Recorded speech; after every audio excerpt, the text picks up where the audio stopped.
My name is Tecla Chemabwai-Sang. I'm a Nandi by tribe. I was born in a place called Masambar in Kapsabit district. And I schooled briefly in Masambar before we moved to Chepkunyuk, where my father was. My father was a polygamist. He had 3 wives, and my mother was the last one. So 2 were in Chepkunyuk. So we went and we were able to stay there. So I schooled in Chepkunyuk until grade 7. And along the way, I was doing almost everything in school. I was playing soccer, playing volleyball, doing athletics, and so forth.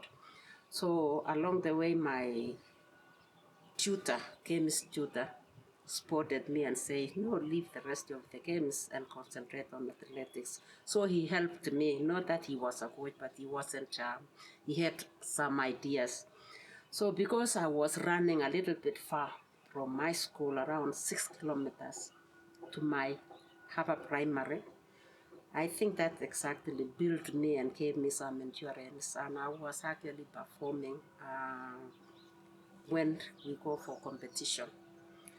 Our competition during those days, we did not have junior, nor senior, or youth. It was only one category. So you were competing against older athletes? Yes, it was either you are old or you are small. As long as you can be able to run, you just run with them. And that is exactly what we did. And I was actually a sprinter. I did 100 meters, 200, 400. You know, in schools, when you have that talent, they will actually overwork you. And I would do everything, even high jump, even long jump. But that was during when the schools are doing in the schools during competition. And you know, at that time we wanted to win, you know. And then also they had very good prizes, not the trophies that they are giving out nowadays. It is the real cup, you know, the safrias, you know, all these nice things which eventually you take home, and those are the things that we were being given as prizes. I've heard other people say that they won trophies, obviously, but also things that were useful. Yes. Like you said, safarias or soap, blankets. Yes, yeah, those were the prizes. It was actually very useful because when you take home, at least even your parents will appreciate because they get to use them. Yeah. So, can we go back for 1 second? Yes, please. Because I'd like for maybe you to talk a little bit about, you said you got started in sports by playing different sports, different games, mostly with boys. I've heard other young women runners, young female runners from your era, people like Rose Tata, who's now Rose Tata Malia, and others say something similar. What attracted you to sports, even to the extent that you would go play with boys and play with anybody who was available? Why were sports something that you enjoyed doing in school? Thank you very much. It's a very good question. Let me say this. A sport person is a sport person. You never get to know that you are a sport person, but you get to like the whatever it is taking place, you are always there. So I think I was naturally born a sport girl. And I think that actually put me in a situation where even the boys, you know, girls were shying off. But then you find yourself going and playing with the boys. Even during fighting, I never fought with the girls. I was always fighting with the boys. So you can see, I think I was naturally, you know, in that line of being with the boys most of the time. And soccer, we didn't have it in girls. At that time, it's not, you know, soccer girls started not too long ago. There wasn't an organized team for the girls. Yes. So because I was a very tiny, and our soccer team at that time, you had to be 3 feet. And everybody had to be at 3 feet, and they put them in the field. And so that helped me. And you know, they could not tell anyway that I'm a girl. But in volleyball, they knew I'm a girl because at that time we were playing the best of 9. There were 9 players. and I was playing in the center because my bullets, no boy could return it. And so they will say, let us kill that girl, let us kill that, and they will not even return mine. Yeah. So I think I was a sport person by nature. And even when my parents were trying to discourage me from playing, I could not resist. Yeah. Yes, and my brother actually was able to support me and gave me something, you know, to be a little bit strong by telling my mom, please allow me to participate in athletics. And why, sorry to stop you, No problem. but I'd like for you, so you said your brother was really, really important. Yes. Encouraged you, encouraged your mother, encouraged your parents to, allow you to play sports. Why was your mother resistant? What was her worry about you being in sports? You know, where we were staying, they were saying there were so many people who witches the girls, or there were too many libons. You know, all those mentality of people talking about it. So my mother was telling me, no, if you go and run, and then they will kill you, they will witch you, or somebody will come and say, no, I want to get married to you, or things like that. But that was what it used to go in the village. Yes, they used to talk about if a Liboni person comes and sees you and say, I want that girl, then you have no choice. Your parents must take you. So my mother was not secure. When I'm going round, my mother was a little bit worried, and she could not entertain that. But because of my brother, who apparently understood, actually helped to make my mother understand and let me just do what I was able to do it. And that is how I continue running without any interruption from my mother. And that was your older brother? Yes, that was my older brother, yeah. What was his name? John Kipiego is now late. John Kipiego. Oh, yes, Pole. he's now late. Yeah, he's now late. He passed on 2019. Oh, I'm sorry to hear that. Yeah. So he's the one who apparently nurtured me and actually made sure that I continue with my education. And while I was now running, the government actually gave me the scholarship. The government gave me the scholarship, and I enjoyed the scholarship from the government until high school. So the government paid for your school fees, both in primary and high school, because of your sports success. Because of my athletic career. Right. Yeah. And where did you go to high school again? I went to Kapsabet Girls. Yes, I went to Kapsabet Girls, where somebody by the name Diblas was the headmistress of Kapsabet, and she was from, I think, Australia or somewhere, or a Dutch. Yes. And she recruited me, and I joined Kapsabet. Wonderful. Yes. So let's go back before we get to high school. Yes. Because you competed in some major competitions even before high school. When I was in primary. Right? Yes. So maybe could you talk a little bit about competing in those district or zonal and provincial and national competitions in Kenya, and then what that led you to in the late 1960s? Even. Okay, what helped me a lot in athletic was that we used to have in the schools.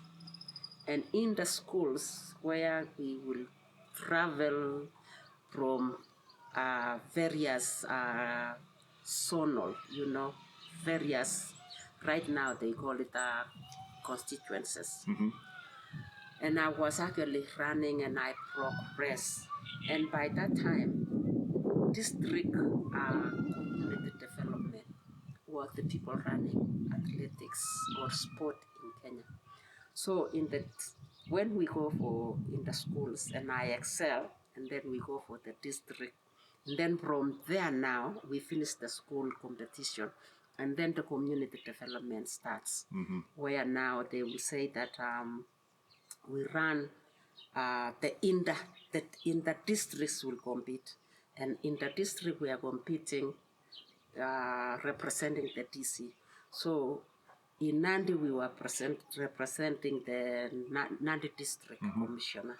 And then from there now we go to interprofessional, where we were representing provisional commissioner. And that was the Rift Valley. Then we just go, yes, in Rift Valley, and then we now go to national. Then from national, we come back again. Right. So during the season for the Olympic or for the, it was only Olympics, Commonwealth, and African Games. Those were the major competition that we had at that time. You know, World Championship was not there, you know. So even junior, there was no junior competitions. No, because we didn't have juniors and all that. So in all of this, you're competing again, as you said before, against your primary school and older athletes. So you're 12 or 13 years old at this point. Yeah. As long as you are able to win, it didn't matter whether you are young or you are old. They were all put together. So in 1965, I think that was the first time when we went to Zambia, and we were using, I think it was an helicopter for the army. They used to call it Karufu. Yes.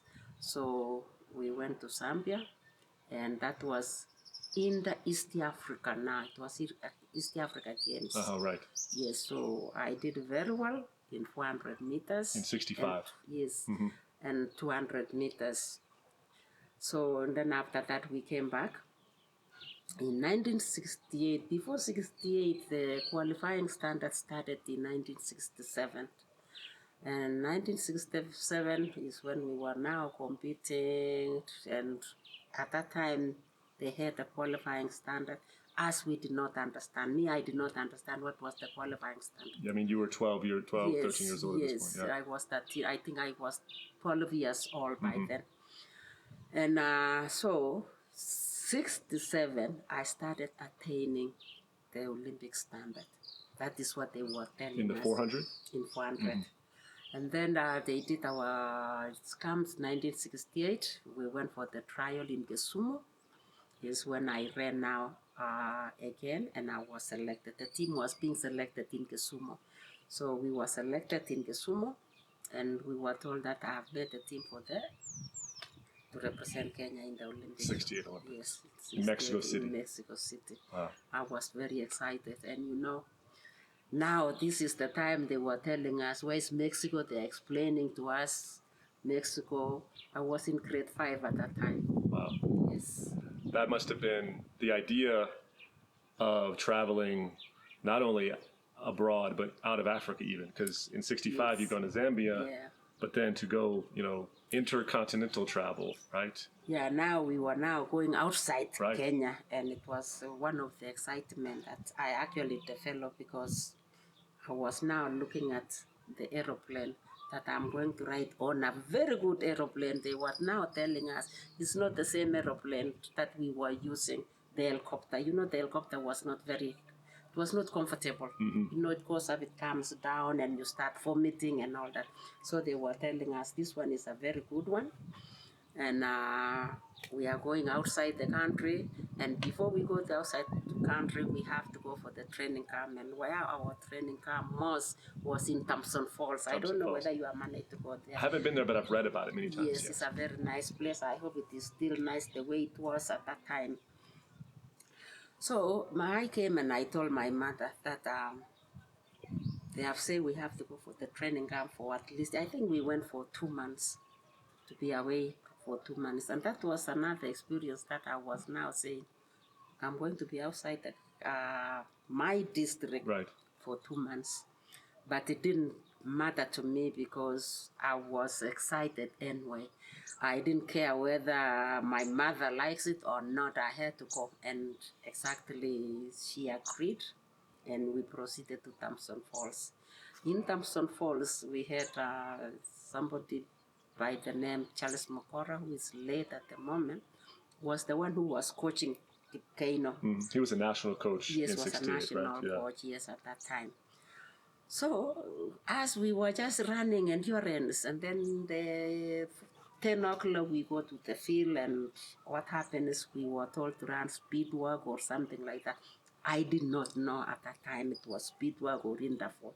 Nobody knew because we did not have a particular coach that will come and concentrate with you. So we are going to be put, okay, you people run a certain distance and that is it. You just basically were doing what they told you to run. Yes, yeah. So we did that, and then the time came, and we were too many. Now here we are with Oki the team. I think we had Oki team and boxing. Yes. So we went to Mexico. So when we were in London, we spent a night in London. We never went straight. We spent a night in London. This one now I came to realize now, this is very interesting. Good food, different types of people. You know, we were just, you see, when you have those small children, you just go until you stand and just watch. Right. Yes, you just get so excited.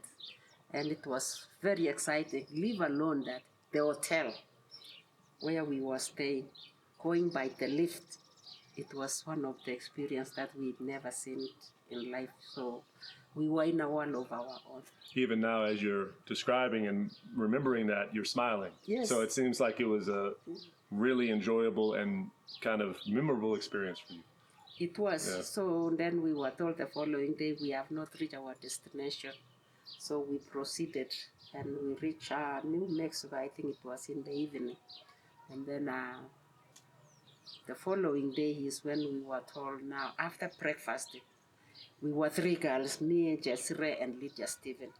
And all of you three, you, Lydia Stevens, and was it Elizabeth Chesser? Yes, Elizabeth Chesser. All of you three were young, right? I mean, you were all teenagers. I was the youngest among the 3. Right.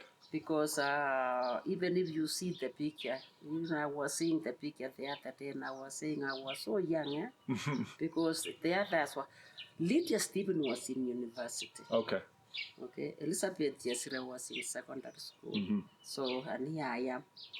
But Jessire was running 800 meters, Lydia was running 200 meters, and then I was running 400 meters. Right. But it didn't really bother us at that time because we were almost the same.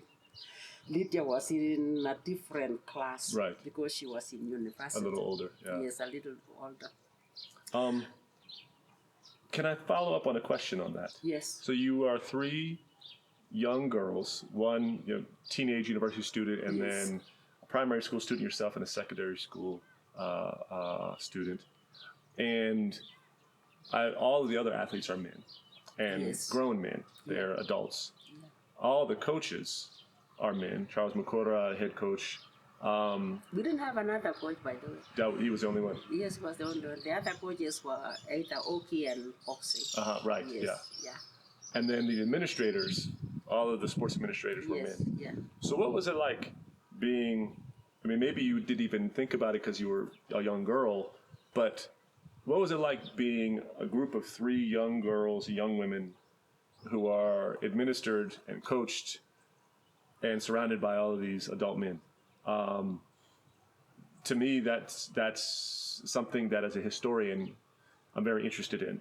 There were no women coaches, no female administrators. Is that something you thought about? We had a matron, and she was from Irish Teachers College, who was actually taking care of us at that time. But nevertheless, when we were really together, it didn't really, there is nothing else which was just happening. I think the boys were concentrating, they were more mature themselves. We as girls, we didn't even think of anything else, nothing else that was going on in our mind. That excitement, to me as Tecla, I did not even think of anything else. I was just enjoying myself because now I'm in our class where I've never seen things which were new to me. Food were new to me. I was being told you hold a knife on this hand and there is a fork on this hand. And then sometimes you find there are too many, cutleries, and you don't know which is which, Right.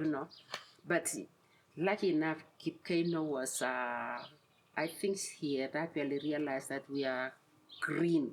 And he was here most of the time showing us, don't hold this spoon like this, hold this one like this. So we were being taught many things, Right. and it became so interesting, you know? It almost seems like there was so much going on Yes. that the kind of the size of the experience was just overwhelming, right? In a sense that you're just so focused on these new things. Exactly. Yeah. Especially when it comes to meals, you know, they will tell us, no, you start with this one, followed by this one, you know, those kind of things. So it was really enjoyable to me. I was enjoying. I didn't really care whether I'm going to run or what. I forgot about running. Right. My enjoyment was the people, the Wasungus, you know, you find, and then they will tell you this is Black America. And then in the evening, you know, there is a lot of things which we were not used to it. Dancing, you know, all cinemas, you know, you go for movies. Those ones were very, very, very enjoyable. Yeah. Yeah. Yeah. No, that So, sounds like a great experience. Yeah. When the time came now for the competition, although we were going, they had to teach us how, you know, about the starting. Sometimes they say, no, we need sprinters to go and get used to the starter. And we just go. You just look at people running, you know, with very nice running costumes. Kits, yeah. Other, some of us, we had the petticoat, you know. So, you know, as a child, which you have never seen those things, that excitement was very great. Yeah. Yeah. So unfortunately, or fortunately, I was eliminated the first round, and I was number 4.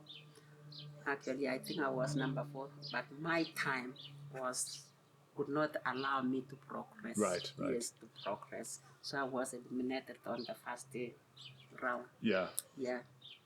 Well, I mean, whether you go out in the first round or advance all the way to the finals, if you're a 13-year-old middle or a primary school student, that's quite an achievement. Looking back, you were among the first women to run for Kenya, even though you were a schoolgirl. Yeah. And then, and I don't want to miss things, there's other things that happened between 68 and 72. In 72, you go to the Olympics again, and Lydia Stevens and Elizabeth Shishire, they're not on that team. So you then also become the first woman to run in multiple Olympics. Exactly. And you're older.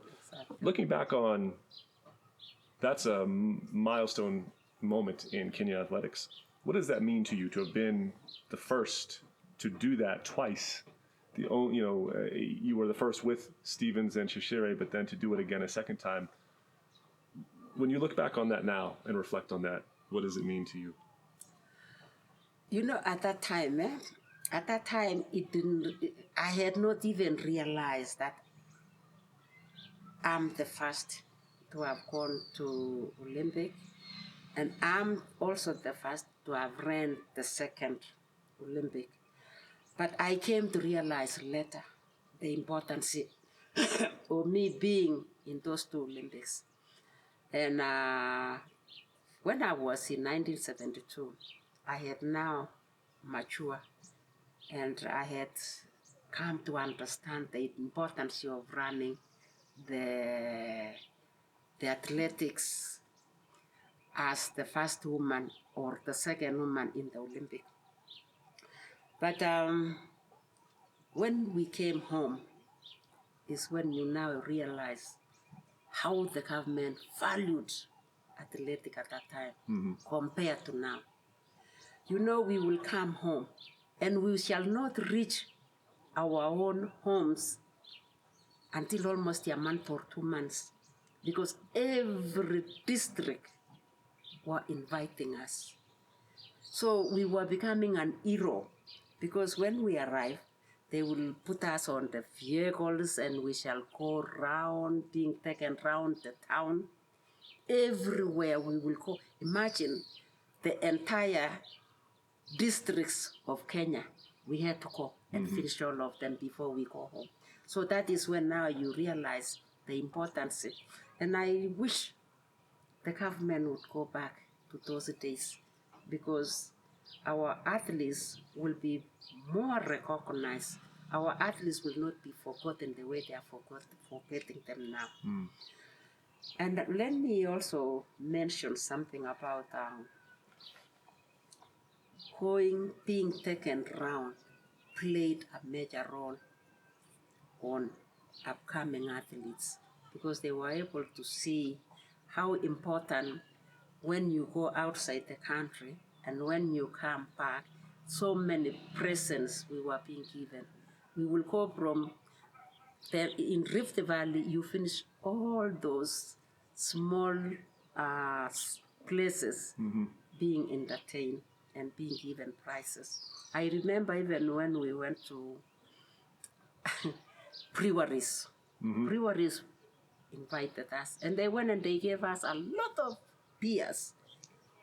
And imagine you are being given beers, not you to drink, but take home. Right. Yes.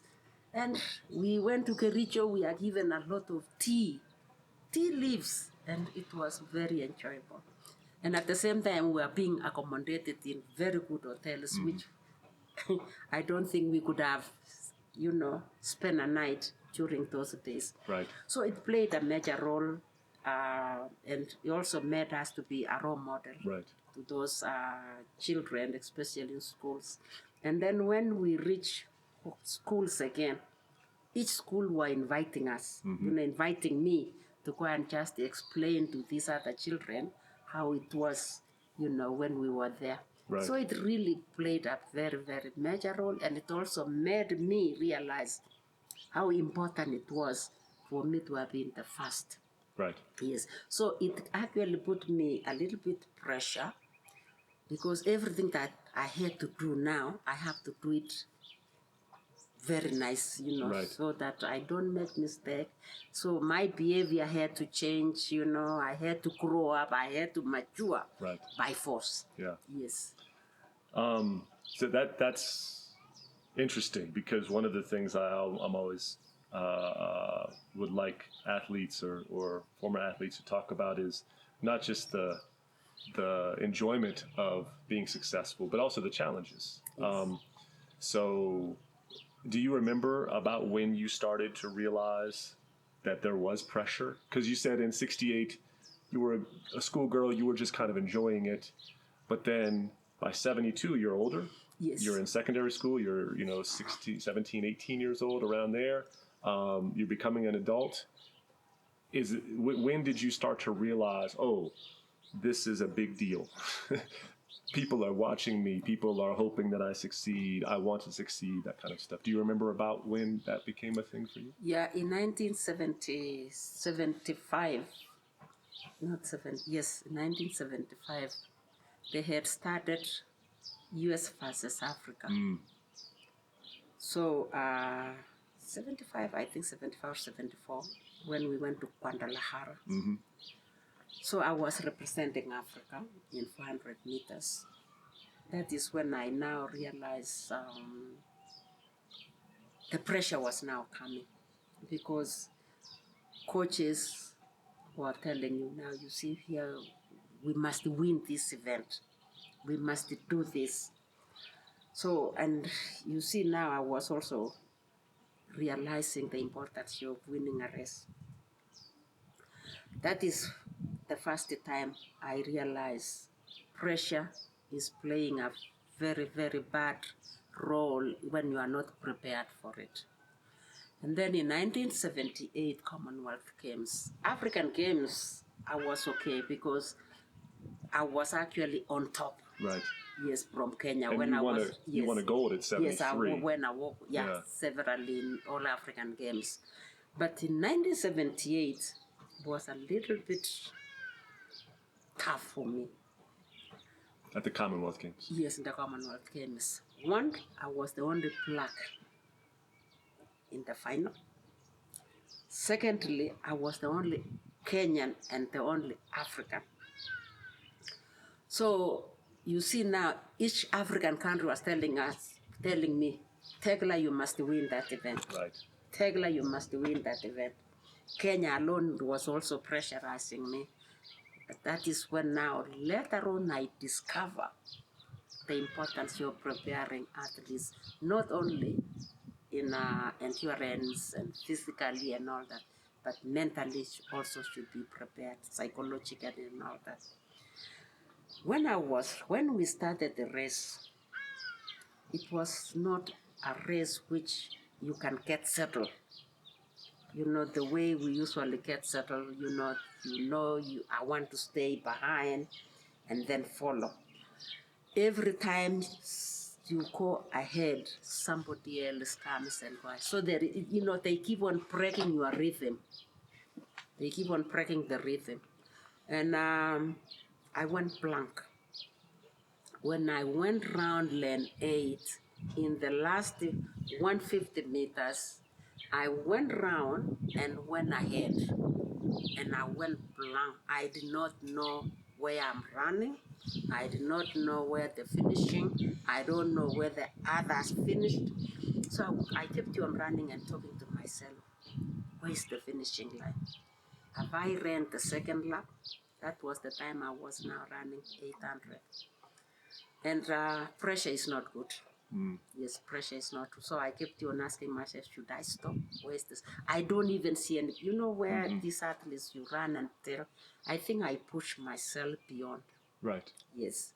But lucky enough, when we were finishing, another lady was dipping in, and I just said, oh, this is the finishing line. And I lost we had the same time, but for the finish, I was second. You ended up with the silver. Yes, I was second. But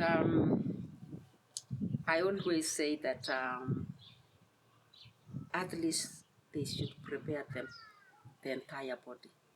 Yes, so that they are ready anytime. You know, most African or most Kenyans during those days, we were losing the events, not because we were not in a position to win. It is because they have said the Musungu is here and she has ran a certain time which is better than you. So you start calculating and you say, oh, I will be number 3 or number 4 or last. So you lose the race before you compete. The mental side. Yes, yeah. And that is something which is still lacking right now, apart from these professional athletes who apparently they have gotten special coaches, special diet, everything is actually being done to the best of their own. But those days we were really lacking all those things. The support system was. But I don't regret, because even if you see the times that we ran at that time, honestly, if we had this kind of training, we would have been the best. Nobody could have been able to break the records that we could have actually attained at that time. Yeah. You had some major successes regardless. Yes. All Africa medals, Commonwealth medals, Olympic, multiple Olympic competitions. That is true.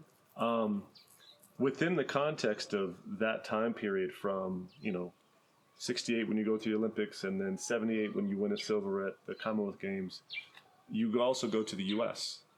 You go to compete in the first woman to compete in a U.S. college on an athletic scholarship. And so maybe we take a step back and can you describe how that happened? How did you end up, within all that, ended up going to the United States? Thank you very much. Let me take you back. In 1972, Kenya was invited to go to Australia. I think a certain competition in Australia, and I happened to have been selected, and other girls who apparently went with me. While we were there, when we were competing, I met somebody by the name Dorothy, who was the American coach at that time. She was with the Kenyan team. And I think this was the women competition, because I don't remember seeing men, and I don't remember going with men athletes. So while we were there now, when we were competing, she approached me and she asked me whether I would like to go to America. So I told her that I'm still in secondary school. So she said, when you finish, do you like to come? And I said, yes, I wouldn't mind. because my parents are, I don't think my parents will be able to educate me anyway to university. And we agreed, and I kept her promise, and she kept my promise also.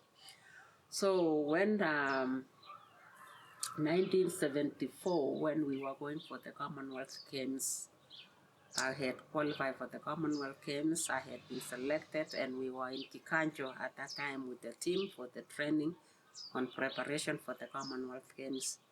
I received a letter from Dorothy telling me I need to join the University of Chicago State University in September, which was fall semester.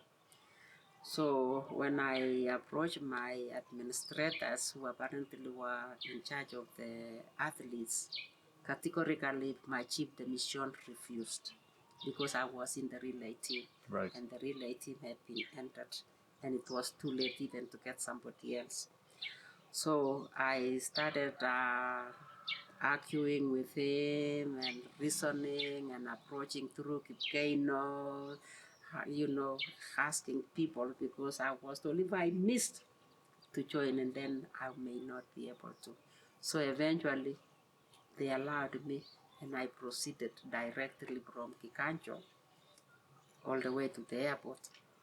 So you didn't go home? I never You went straight from training camp to Nairobi and then to the U.S.? To U.S. Wow. I never even told my parents. Really? Yes. How did they find out? Because by then there were no communication, no telephone, Right. nothing. So yeah. How did they do? Somebody write them a letter or some sort of communication? I told the other people who were actually with me to give the information. Wow. Yes. That must have been a exciting but also difficult choice. It was to a difficult decision just to go. make. Go to another country. Yeah. For multiple years. So I just went the way I was. Unfortunately, when I reached the airport, it was too cold. Very, very cold, because I had gone with my summer dresses. I don't even have a sweater and all that. But Dorothy was waiting for me at the airport, and she took me. I went and spent a night at her. Actually, I stayed with her. Really? Yes. And they did. I remember they had actually said that you're not supposed to stay with your coach in America. Mm-hmm. But I did. Yeah. I stayed with her. And eventually she kitted me with winter clothes. Wonderful. And I started my classes. So the only experience which when I ran into was running the indoor. Mm. So because I was not used to running the indoor track, Right. I did not know about it. But I tried, and along the way she changed me and told me that I needed to change the event to be middle distance. And I said, okay. She told me here in America, they are very good in sprints. Right. So I say, okay. And she trained me, and eventually I was very good. In fact, even I became 3 times Athlete of the Year. Mm-hmm. At where? At Chicago State? Yes, at Chicago State, yeah. yes. During outdoor and then indoor. So I could not stand, let me be honest to you. So eventually I told her I cannot make it with this kind of weather. Chicago is too cold. Right. Very cold. And we agreed, and she allowed me. So I went to LA. When I went to LA, summer was even worse. But then Bill Silverback. Mm-hmm. Bill Silverback had been coming to Kenya to recruit athletes. So he had actually known the weather in Kenya, and where he was in New Mexico. So eventually he recruited me. I went to New Mexico. Unfortunately, he passed on, and I joined. I think Tony now. Mm-hmm. Tony Sandoval was brought in at University of New Mexico. At University of New Mexico, and I continued with him. So before we go on to your time at University of New Mexico, a little bit about the transition to Chicago State. I mean, you talked about the weather and being in a new place and the excitement, and even also the difficult decision of just leaving in '74. How did you fund the trip? Because women's athletics in the United States, college athletics, was not NCAA yet, or many of them were not. Was Chicago State an NCAA school? Do I even know those things? You know, when I agreed to go and join Chicago State, it was not even the scholarship which was the issue. It was joining the university, which apparently I don't think I could have joined here. Admission. Yes. Yeah. And you see, I had realized when I was with Lydia Stephen, when she was talking about the university, how it was good and all that. So mine was to go and join the university on scholarship.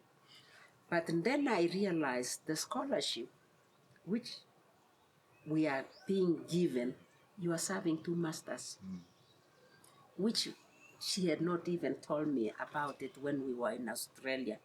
So I came to realize that I must maintain my classes, taking full-time classes, which was 12 hours.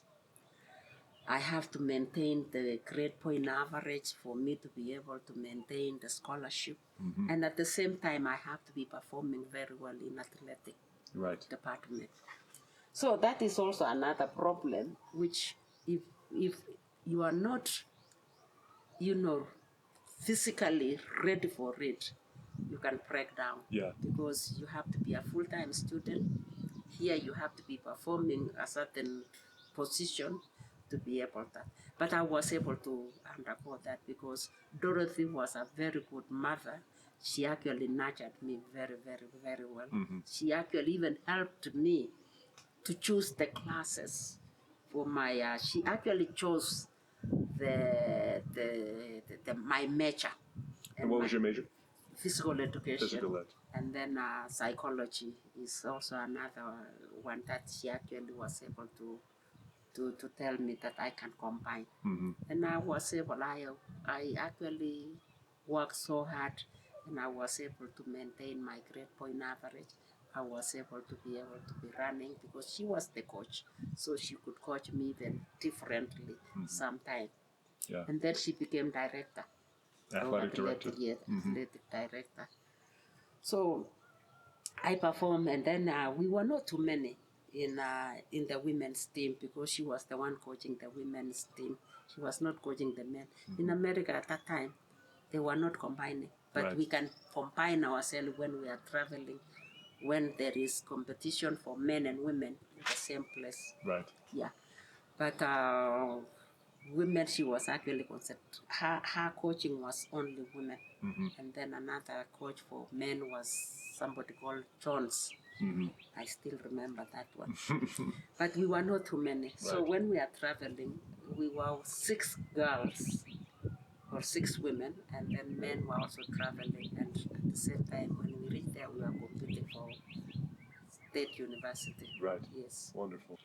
So it seems like your time at Chicago State was enjoyable, even though maybe the transition was challenging, the weather, having to balance school and sports, something that you said wasn't necessarily something you really thought about before you went. But overall, there were some important things that happened. You chose a major of study, physical education and psychology. You also transitioned from being a 400-meter runner to a 800-meter runner. But then you went to New Mexico because of the weather, basically. Yes. There's also some differences between Chicago State and New Mexico. New Mexico, by that point, had some other Kenyan athletes there. Chicago State didn't. What was the transition like to New Mexico? Even in New Mexico, I think I was the only Kenyan. When you arrived? Yes, most of the Kenyans were in El Paso. Okay, at UTEP. And and Washington, D.C. Right. Yes, that is where the Or Kenyans... Washington State. Yes, Washington State. That is where the Kenyans were. I was the first Kenyan in New Mexico. At the University of New Mexico. Yes. Then I now brought in Fatwell Kimayo and Ibrahim Hussein. Even his brother of Ibrahim Hussein also came. Then We had the Ugandans also. So, and Sami Kipkurgat also came. So that is now became another Kenyan university. Right. Yes. So you started that. I started that also, yes. wave of yes. Kenyans at New Mexico. Because the other Kenyans, they were in eastern Mexico, that is Boyd. And then North Carolina was my late husband, Julia Sang, and Robert Ouko. Right. So New Mexico, I can say that I think I was the first one also there. Right, yeah. Yeah. So not only did you blaze a trail for Kenyan women, you also blazed a trail for Kenyans at the University of Mexico. I wanted to bring some Kenyans, but unfortunately we did not have Kenyan athletes who were actually interested at that time. Yeah. And you can still see, even when you come to athletic track, you don't find our girls getting interested to join the university. Right. Yes. That's changing a little bit now, but it's in the 70s especially, there were only yourself, and then in 1979, Rose Chepyetor Thompson, and then in the 80s, Ruth Waithera. Oh, you know Rose Thompson, eh? Yeah. Dr. Rose Thompson. I haven't met her yet, Yes. but I want to meet her very, very. If she's listening to this, please, Dr. Chepyetor Thompson, let me meet you. Yeah. So, yeah, you were among, there was very few in your era. Yeah. So, can you maybe tell me since you were the first Kenyan to arrive there, what were your first thoughts when you arrived? I guess University of Mexico is in which city? Is it Santa Fe? Albuquerque, that's right. Yes, Albuquerque. I should know that. Albuquerque. So what were your thoughts about Albuquerque? No, when I went to Albuquerque, I realized actually the weather was good. Even during winter, the weather is very comfortable, very conducive. You can actually train during that time. It is not compared to Chicago. The weather is, I can say the weather is almost similar to Kenya. Yes. Kenya sometimes it is a little bit cold, but it is not colder than that place, but it is comfortable. You can actually fit in very well. And then the school, how did you transition to the school after having been in Chicago State? You're at a new campus. Yes, it wasn't really because most of my classes were transferable. You know, it was transferred and it was very much okay. It wasn't much of a problem. Yeah, that's good. And then, so maybe if you could talk a little bit about the competitions. How did you find University of Mexico is a bigger school than Chicago State? Yes. Did you find the competitions to be more? Competition was so tough because now here there is pressure from the school. There is pressure from retaining your athletic scholarship, and then you must perform very well. And you see in America there are so many competitions. There are so many, leave alone in the universities and all that. But there are so major like there is band relays, there are Mount Sinai. There are so many good competitions for men, both men and women, and for women alone. And most of the time you have to perform very well. Yeah. You must please the person who is giving you the scholarship. You have to retain your scholarship. Yes, you have to retain the scholarship. So, but it actually prepared me to handle the pressure. Yes, I was physically, mentally, and psychologically, I was always, well prepared for it. And by that point, you had already competed in a bunch of the highest levels available in the world. So so it wasn't really much of a problem for me, but I can say America actually shaped me, not only educationally but also in sport. I was very well actually shaped. I became also disciplined. I came to realize the importance of, accepting what the coach says. If he tells you, I want you to run 400 meters, you must do that. Yes. So it actually put me in a very good level of having leadership, having to listen, having to learn how to, to balance my classes and competition. Yeah. Yeah. You had a very busy schedule, obviously. You're traveling all over for competitions. You're taking, like you said, a full load of classes. Yeah. And in the meantime, you're also competing for or trying out for and competing for the national team, because that's 74 to 78. You also go to the 78 Commonwealth Games, as well as I guess All Africa would have been that year, 78. Yeah. How did you balance that with other things? Did you have much of a social life? Or if so, what was it like? What did you do for fun? What did you do? Of course, fun was there. Yeah. Social was very good. Especially in major competition, there's always something in the evening, and we will go as a team, or you go with your friend. It was part of the game. Let me put it that way. It was part of the game, and it actually. Let me say that even though when we were going out, sometimes we go out when there is exam. And so sometimes when you are competing, you have to compete, come and study. When you are not, when you are relaxing, you are studying, preparing yourself for the exams. Yeah. So it is actually loaded. As an athlete on scholarship, it needs a lot of willpower. It needs a lot of mentally preparation. Yeah. Otherwise, you can break down. Yeah. Yeah. It's hard to balance all of those things. Yes. Because sometimes you want to defer, and when you defer again, it might not, have you retain the scholarship. So Yeah. you can see what the student athlete is always undergoing. Yeah. It needs a lot of preparation. Did having other Kenyans around, even though you were the first, several came while you were there, did that help to kind of provide some social outlets or some things?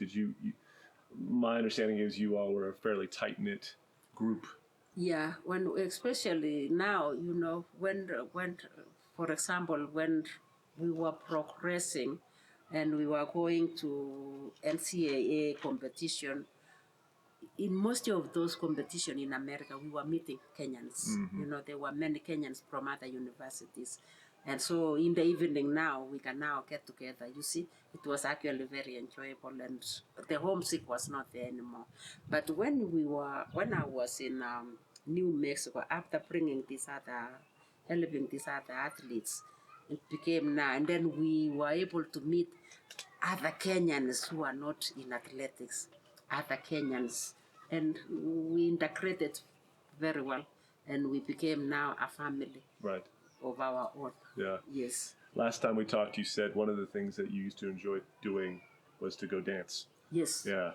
We were going, especially this American black dance, and we were just going there, and we can dance until morning. Right. Yes. Well, that's a good thing for athletes to do, because Yes, it's physical. You get to let loose a little bit, that kind of stuff. Yeah, and you see, the coaches also would understand. They would let us go as long as we have finished the competition. Right. And we have done well. They will just let us go for a dancing. You have to have some time to unwind. Yes. Yeah. On the flip side, obviously being in a new place, being having the pressures of balancing social or academic life with athletic life, and finding some time to do social life. Not everything is perfect. Did you experience any challenges while you were there? Other athletes have told me, other Kenyan athletes have told me that at times they were confronted with like anti-African sentiments or stereotypes, or even racism. Was that anything that you experienced during your time, either at Chicago State or at New Mexico in the U.S.? No, I didn't. I guess maybe I was very fortunate because of Dorothy Ridge. If at all such thing was there, I never saw it. And Dorothy Ritchie is a lady that I can say she is her own, She's not outgoing. No, she was. So most of the time I was with her in Chicago, and I never went anywhere apart from athletic competition.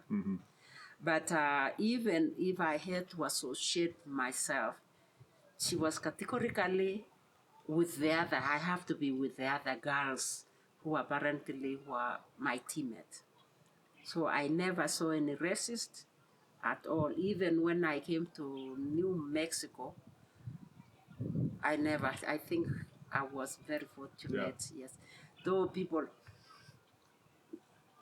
excuse me, though people were saying there is a little bit of that kind of from there, but I never saw it Never myself. saw it. Yes, Yeah. I never saw it. Some people say they did, and some people say they didn't. I think it varies. It's varied so far with the people I've spoken Yes, to. yeah. What was your favorite memory from your time as a college athlete in the United States, or maybe memories? Are there a set of things or one thing that stands out to you as being especially memorable? Well, the only thing that I can say it was a little bit exciting is there is a celebration that they usually do in United States where there is a lot of pumpkin to be eaten. Which one is that one? Is it, well, Thanksgiving? Yeah, we eat a lot of Yes, pumpkin at Thanksgiving. yes. And you see, that is the pumpkin which we have it at home. So that is the time I was always longing for, so that I can have the pumpkin. Yeah. I can have the pumpkin. That fall season, Thanksgiving and even Halloween, there's a lot of Yes. pumpkin-oriented food. Yeah. So that is the one now. They call it, what do they call it? The black food. What do they call it? Black people, Soul they food? like soul food. You Yes, enjoyed soul food? Yes. I enjoy soul food. Yeah, Soul food is delicious. Yes, Yeah. That is the time now I was looking forward for. Yeah. No, that's one. There's a reason soul food is very popular. It's delicious. No, for sure. Yes, yeah.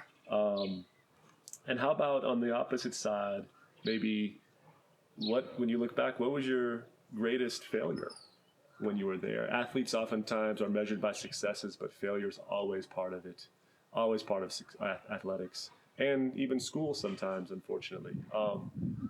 Is there anything that you look back on and say, that was something I wish I could have achieved or done better at, or really wanted that I didn't achieve?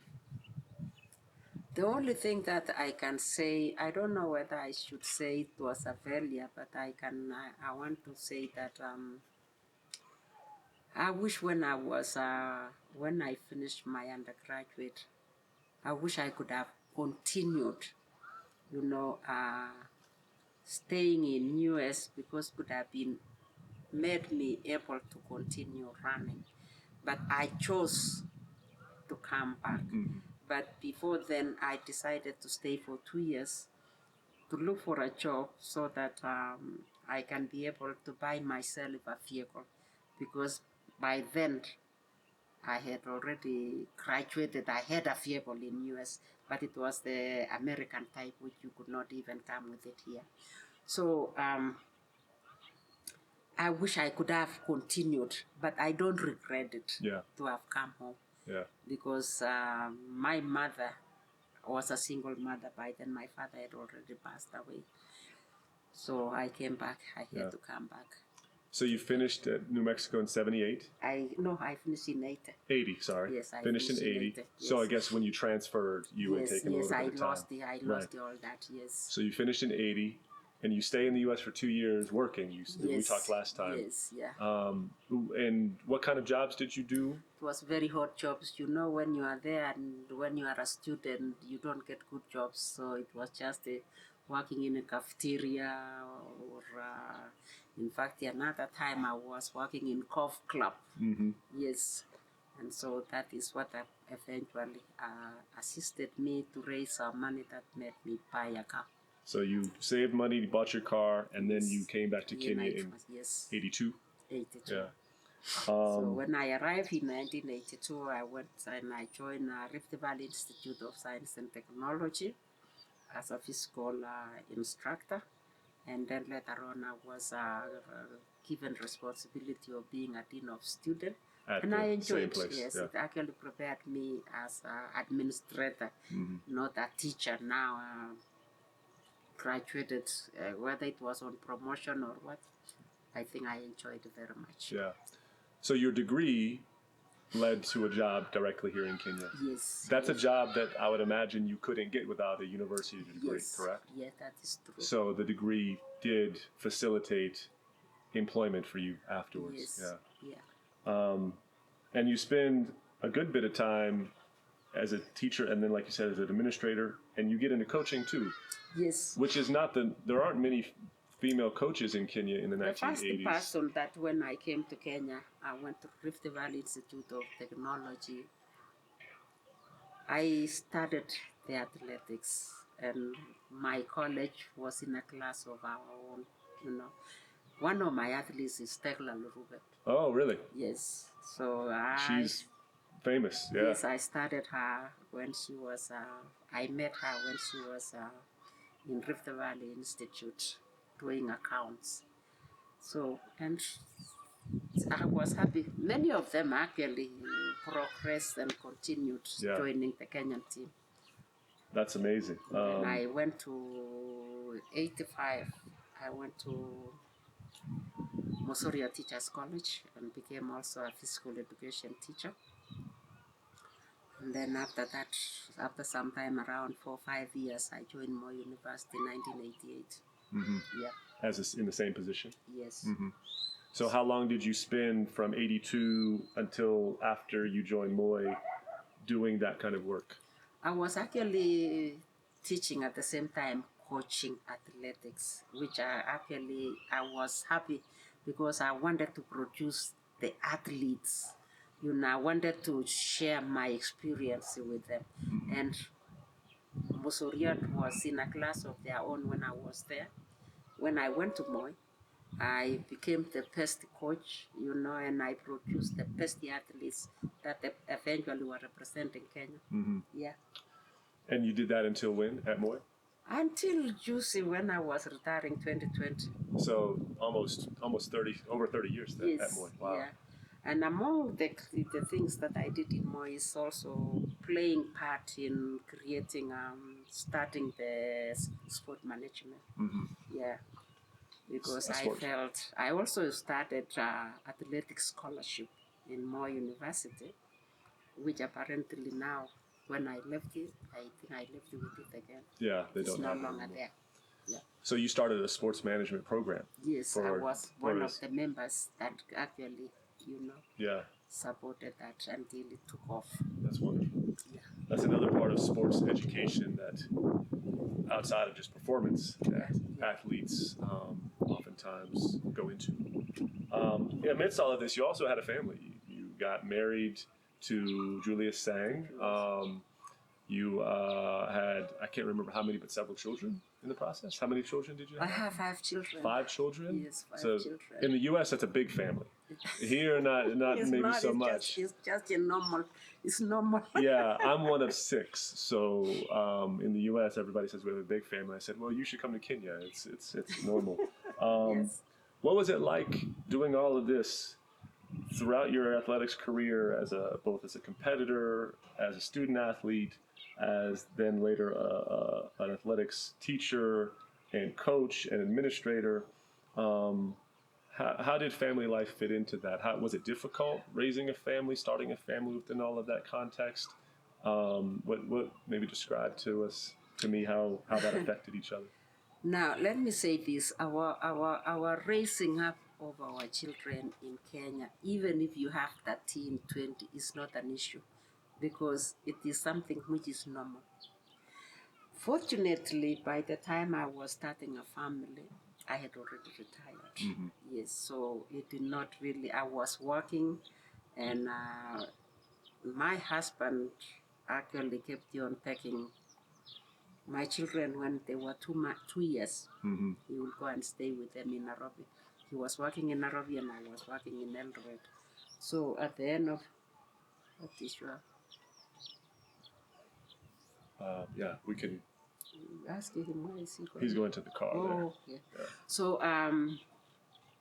it wasn't an issue. It was very comfortable with me. It never bothered me. My children were growing with their father. I'm giving birth and they are taken away, so it was okay. So he was a very active father in their life then, very supportive. Yeah. Was that a conscious thing on your part to not have children until you were done running? Because I know a lot of women, if they do have children while they're competing, that creates challenges, especially in the 70s and 80s in Kenya. There were a lot of women who left athletics because they started a family.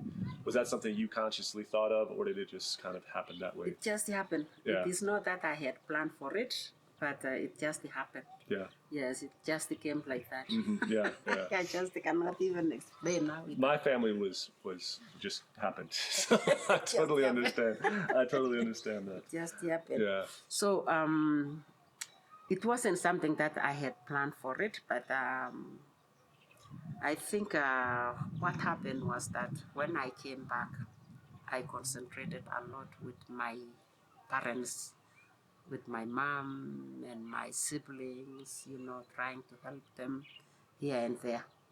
But I don't think I had planned that it will happen that way. No, Yeah. it just happened. Just happened. Coincidence, yes. Yeah. Did your children take part in sports? Both of their parents were highly successful athletes. Yes. Well, I can say this, and I came to believe it is true when they say positive and positive cannot go together. My children, some of them did sport, but different thing altogether. My girls were hockey players. Field hockey. They never liked athletics. Though they did it like one of them ran in college. But along the way, she abandoned athletic and joined hockey. Okay. So, and then the other girls followed suit. All of them played hockey. Yeah. The boys, yes, they love soccer. But that's the most popular sport for a reason. Yeah. Yes, but they never played. They are soccer players by talking. Right. But they cannot play. Right. Yeah. So, but I can see my grandchildren. They are not badly off. Yeah. Yes. That's good. Then when you look critically, like there is no athlete apart from Rhodesia. And I don't think Rhodesia, who apparently was with us in 1968, David Rhodesia. Right. Not Daniel the father, and then David the son. Yeah. I think probably it was just a coincidence. Yeah. You can see many former athletes don't have their own children running. Yeah. Very rare. So it is true. Yeah. You cannot, Yeah. I know there was Martin Kano, right? Kip Kano's son. He became a very good runner. But yeah, it's not as common as maybe people never think. went far. Yeah. It was just because, in America, let me tell you, in America, any Kenyan, either he's an athlete or not, as long as he goes there and gets proper coaching, he will always run in America. Yeah, yes. But Kenya might not. Competition is very, very hard. Yes. Very high. Yeah. Can you tell me a little bit about your husband, Julius Sang? He was also among this first group of Kenyan athletes that had major success. He was an Olympian, won medals, went to the U.S., like you said, ran in North Carolina. He went to Kapsabet Boys, I think, correct? Yes, he was in Kapsabet Boys. So, tell me, maybe broadly, tell me about your husband a little bit. Okay, what attracted you to him? How did you two end up together? Okay, thank you very much. Julius Sang, we grew up together. We were neighbors. In fact, you pass his home to my home in Kosirai. We were neighbors. Though we were boyfriend and girlfriend, but most of the time we were, and then we keep on dropping each other. So when he went to state, I remained in Kenya, and we forgot each other. So when he was coming, I was going.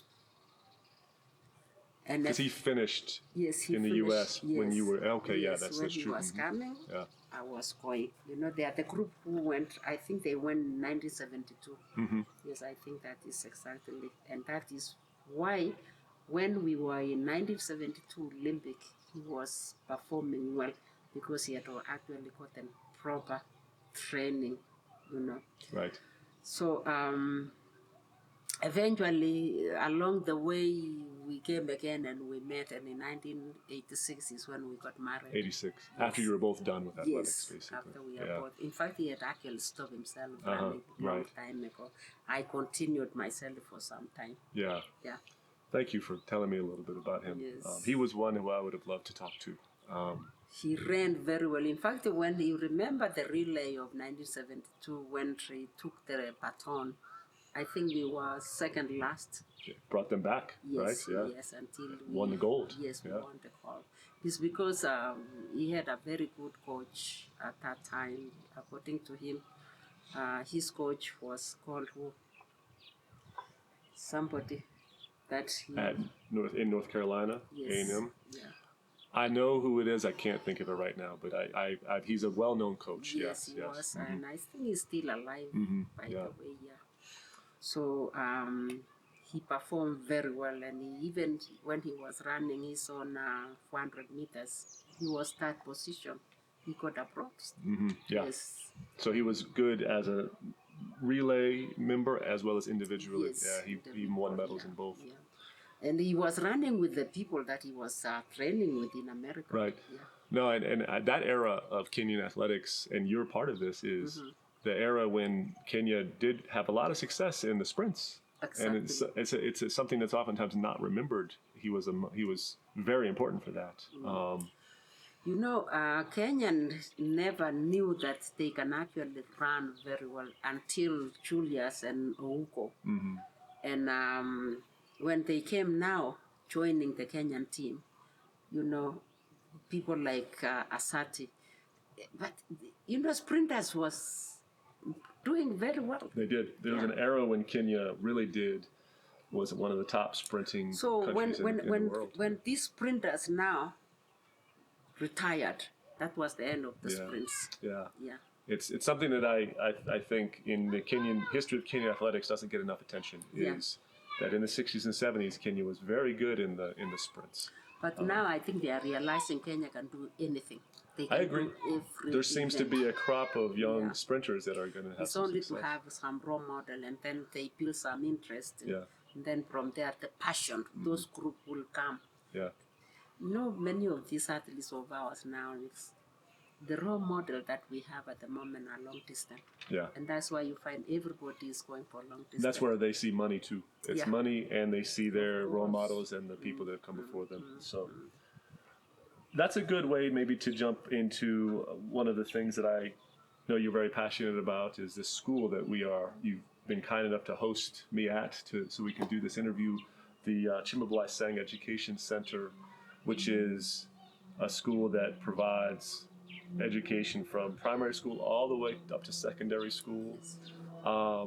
Could you maybe talk about why you and I guess was your husband alive when you founded it? Is that why it's Chemabwai-Sang, or was he already passed? No. So this is your endeavor.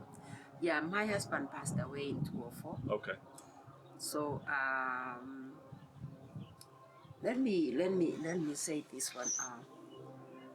While I was in United States, and I told you Dorothy Rijay is actually behind almost nudging me. She's also even behind me creating this school. Because in fact I wanted the name of the school to be Oli Munich. I saw that on one of the signs down here. Yes, Yeah. yes, I wanted, but Dorothy told me, no, it has to come under the name. But let me say that when we were thinking about the school,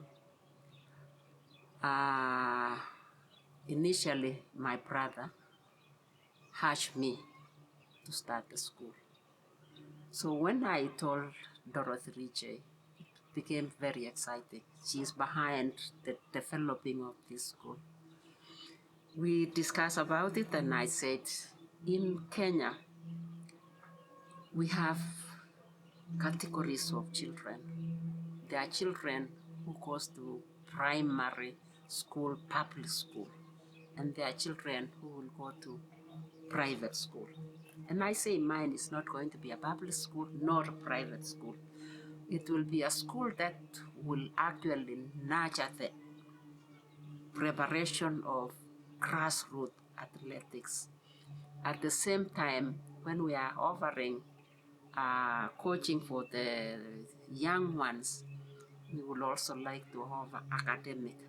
So we look at and we say, let the school be the school of needy children, those who cannot afford to go to private school, but we let them get the academic under the private school, and then at the same time get preparation of nurturing them uh, in athletics.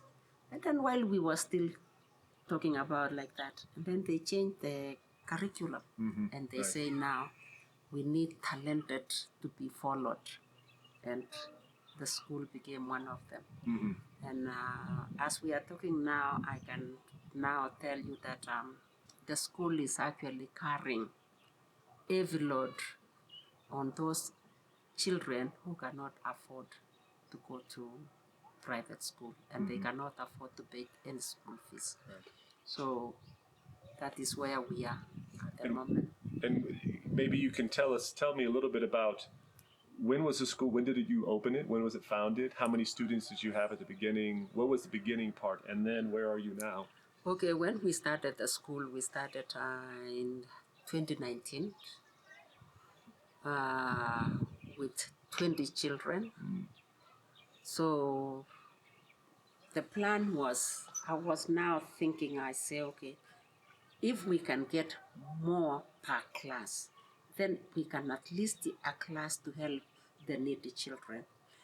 But unfortunately, while we were now still trying to do the preparation and all that, the corona issue came in 2020. Right. Then we came back again in 2021, so we started again from square one. But as we are talking now, I have 15 needy children who apparently the school is carrying the load. 50. Yeah. 50. Yes. 50. Yes, 50 needy children. Out of the 200 now, we have around 200 children at the moment, which is going from daycare all the way to grade 6.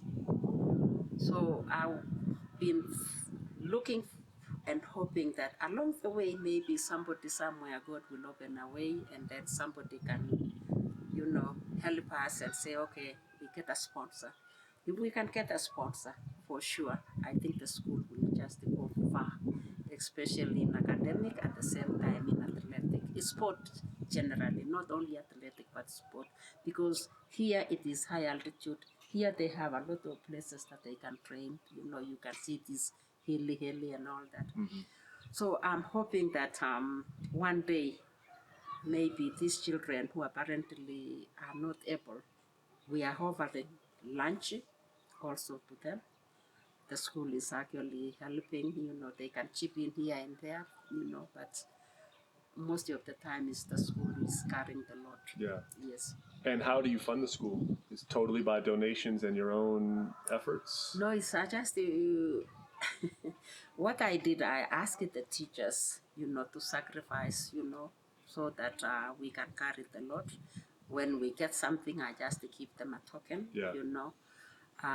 Sometimes the parents also contribute, especially when we are not able to give them food. They contribute by asking them to give us 40, each child to give us 40 shilling, and then the rest of the money, the school, Right.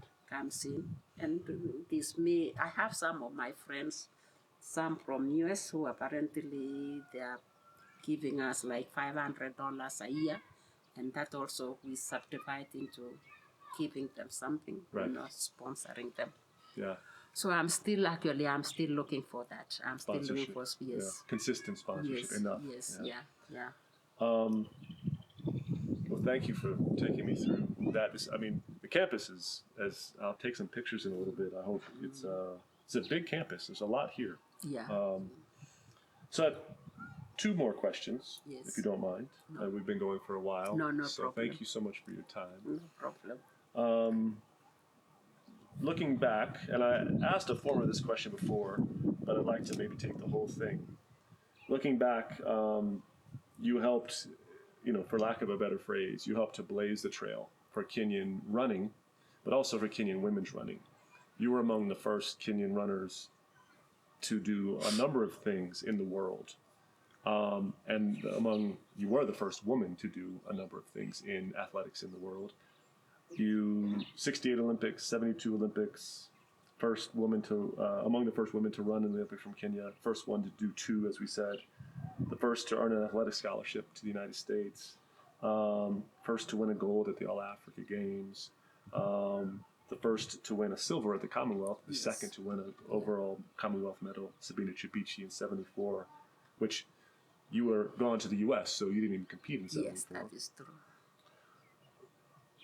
What does that mean to you, to be a founder of really probably the most successful athletics country and culture in the world as of right now in terms of middle and long distance running? Well, let me put it this way.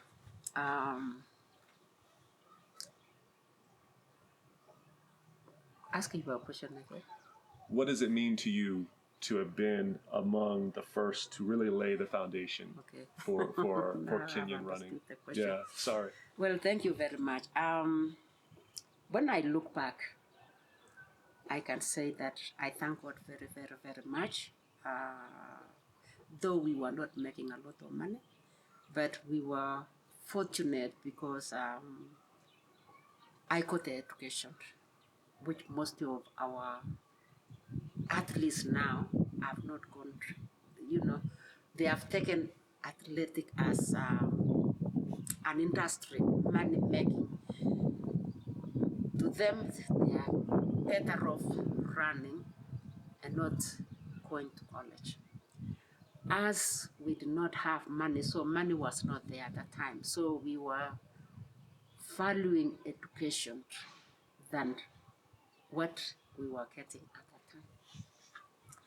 But let me say this, it's very, very unfortunate that as much as we are now making money than our generation, our girls are suffering a lot.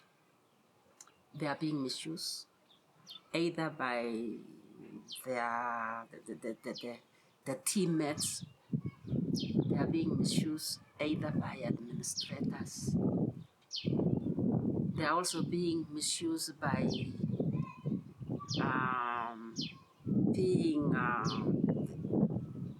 whatever they are bringing in.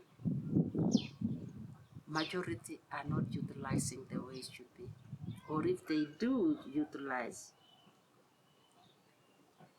something is not going on well. Mm-hmm. Something is happening that why are we making a lot of money, or why are they making a lot of money, and at the same time there is no money at the end of their career? What is happening here in between? Right. So that brings us, is it lack of education, or who is mismanaging them? Mm-hmm. Why have we reached to a point whereby these girls are getting killed? They are getting killed, and who is killing them? Those we know they are being killed. What has happened to those people who killed them? Yeah. Who is in between here? Who are we to blame? Are we to blame Athletic Kenya? Are we to blame the government? Or who are we to say now our girls are suffering because of who? Mm-hmm. That brings us to something that I've always been urging. We need to bring women's symposium along. A women's symposium? Yes, so that this women's symposium, they can engage the lawyers for them, professional people to come and talk to them, to enlighten them. If such a thing happens, which direction should they go? A women's symposium, this would be made up of women athletes? Yes. Yeah, and former athletes? Yes, from that track and field. I'm talking about track and field because I don't understand the other group. Right. I understand this one. And these are the ones who are really now suffering. Yeah. We are losing them very much. Yeah. Yes. When they get married and they have been bringing money, the so-called partner will just use her and then drop her. Okay? Is it because they don't understand their rights? Can somebody tell them they should not have a joint account? You know? So these are the questions which I'm actually thinking about, that something is wrong somewhere. Yeah. Yes, something is wrong somewhere. And No. we need to do something, and we need to do it very fast. Yeah. Yes. It is striking to see, obviously the tragedies of people like Agnes Tarap and others, that for people who have reached the top level of their profession and are globally successful, to have to deal with these types of not only challenges but fear. Somebody like Agnes Tarap was killed. Even being successful at athletics did not protect her from that. I'm always struck by that. So thank you for that. You see, you can see they've been going to court. Then you wonder, who is going to help them? The other day I saw another one was in court. The other day there is another one that everything that he had she had wanted. Yeah, somebody has taken it. Yeah. Yeah. So something has to be done, and I don't know who is going to come and help them. I think the idea of a women's symposium, women's athletes, former athlete symposium, is one that I haven't heard before, and I think it's something that should be given some thought. Is there anything else that you would like to finish up with? No, I just wanted to say that maybe I would really want to say that education is the key. Maybe education will be the key, and it will help these upcoming athletes, because they will know their rights. They will know how to budget, they will know how to invest and all that. Yeah. Well, you've invested a lot of time and energy in education yourself, both as a student and also I think sports is part of education. So as an athlete, and yourself as a teacher, administrator, coach, and now founder of a school. So you don't say that without experience in that aspect of life. So maybe by ending, I will just say that let me appreciate you for giving me this opportunity. And also let me say that along the way, I would really like this school to help and let me leave the legacy behind, not only in the athletic sport, but also in academic. So if I can get some sponsors somewhere along the way there, kindly remember us. Yes. Yes. Well, I hope that this project and this interview and the others that I do that we've done will help in that. And thank you for giving your time and all the fussiness about where we were going to do it and when and how many times. I very much appreciate it. Thank you very much. Wonderful. Well, I think we'll end there then. And now I will release you, and you're free to not be bothered by me anymore. No problem.